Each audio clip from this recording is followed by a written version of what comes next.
আশীর্বাদ নিয়ে আমি শুরু করবো। আমি দুর্গাপুরের উন্নয়নের জন্য যে পার্টির লোক যে লোক হোক তার সাথে আমি আছি। এইটাই সাহেব আশীর্বাদ করবেন।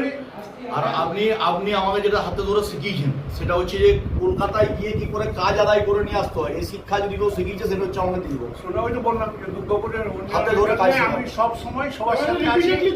এটা ইনস্পিরিট অফ এনি পার্টি, মানে সেই সিপিএমই হোক কংগ্রেসই হোক, কেউ আমাকে বলতে পারবে যে আমি যদি ছিলাম আমি কোনো পার্টির হয়ে কাজ করি। একদম না। আর প্র্যাকটিক্যালি আমি ওকে বড় চেয়ারম্যান করেছিলাম, এটা বলছি আমি। এবং সেখানে ও জানে যে তখনকার অনেকের বাধা ছিল, মানে উপর দিক থেকেও বাধা ছিল। আমি একটা চেয়েছিলাম যে কজন বড় চেয়ারম্যান হবে অন্তত ইয়াং ছেলেরা আসো কাজ। এবং আমি সবকটা ইয়াংকে নিয়ে এসেছিলাম। ওদিকে লোকনাথ ছিল, তারপরে আমাদের রমা হালদার ছিল, সবই কম বয়সী। তো সবাইকে নিয়ে চলতে চেয়েছিলাম। এবং আমি ওকে বড় চেয়ারম্যান করেছিলাম। কেউ জানতো না কাকে বড় চেয়ারম্যান করা হবে। তা কাজ করে আনন্দ পেয়েছি, একসাথে কাজ করেছি। যা দুর্গাপুরের উন্নয়নের জন্য যদি ও উন্নয়ন করে আমি ওর সাথে থাকবো, যদি উন্নয়ন না করে আপনি বলবেন কথা। আমি সমালোচনা পিছনে করি না, আমি স্পেডকে স্পেড বলি এবং আগেও বলেছি এখনো বলবো।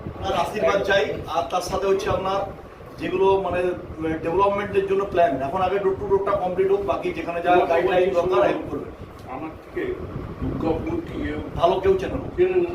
একদম 44,000 স্কোয়ার কিলোমিটার রাস্তা আপনি নিজে করেছেন। শুনো, তোমার এলাকার সব থেকে বড় ভোটার পকেট কি জানো? গোপালপুর। একদম সেখানে বলে দিই 25,000 লোকের বাস। ওটা কিন্তু সেখানে আপনার মামা বাড়ি। তোমরা জানো না, জিতেন দিয়ে আমার পেছনে 6 থেকে 7 মাস পড়েছে।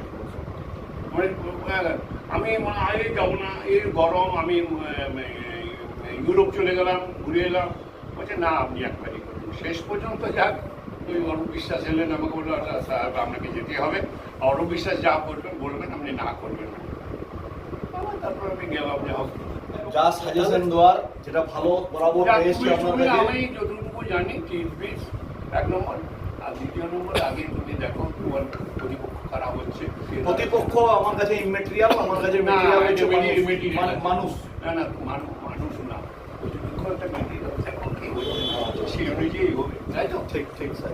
না আমি তো দেখতে পারবো যে আমার প্রতিপক্ষ আমি যে একজনকে ধাক্কা দেবো, যদি প্রতিপক্ষিতার হয়, যদি প্রতিপক্ষিতার হয় তাই যাই না।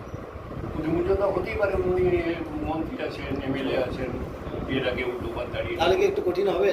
হ্যাঁ, তাহলে কি একটু কঠিন হবে? বলতে পারছি না, উল্টোটাও হতে পারে। Anti incumbency. আমি প্রাক্তন কাউন্সিলর, প্রাক্তন বড় চেয়ারম্যান, প্রাক্তন মহানগরের বাড়িতে এসেছি। আমাকে রাজনৈতিক দল আমার দল ভারতীয় জনতা পার্টি প্রার্থী করেছে। আমি মনে করেছি ওনার সাথে আমি কাজ করেছি দুর্গাপুরে, এবং দুর্গাপুর শহরের ডেভেলপমেন্টের জন্য কাজ করেছি। ওনার আশীর্বাদ সাজেশন আমার এগুলো প্রয়োজন, সেই জন্য আমি আশীর্বাদ নিতে এসেছিলাম। একইভাবে আমি দুর্গাপুরের প্রাক্তন মহানগরী রতিনবাবুর বাড়িতেও আমি যাই। এখন তো উনি তৃণমূল কংগ্রেস দলটাতে নেই, উনি ডিভিসির কমিটি মেম্বার, সেন্ট্রালের একজন কমিটি মেম্বার।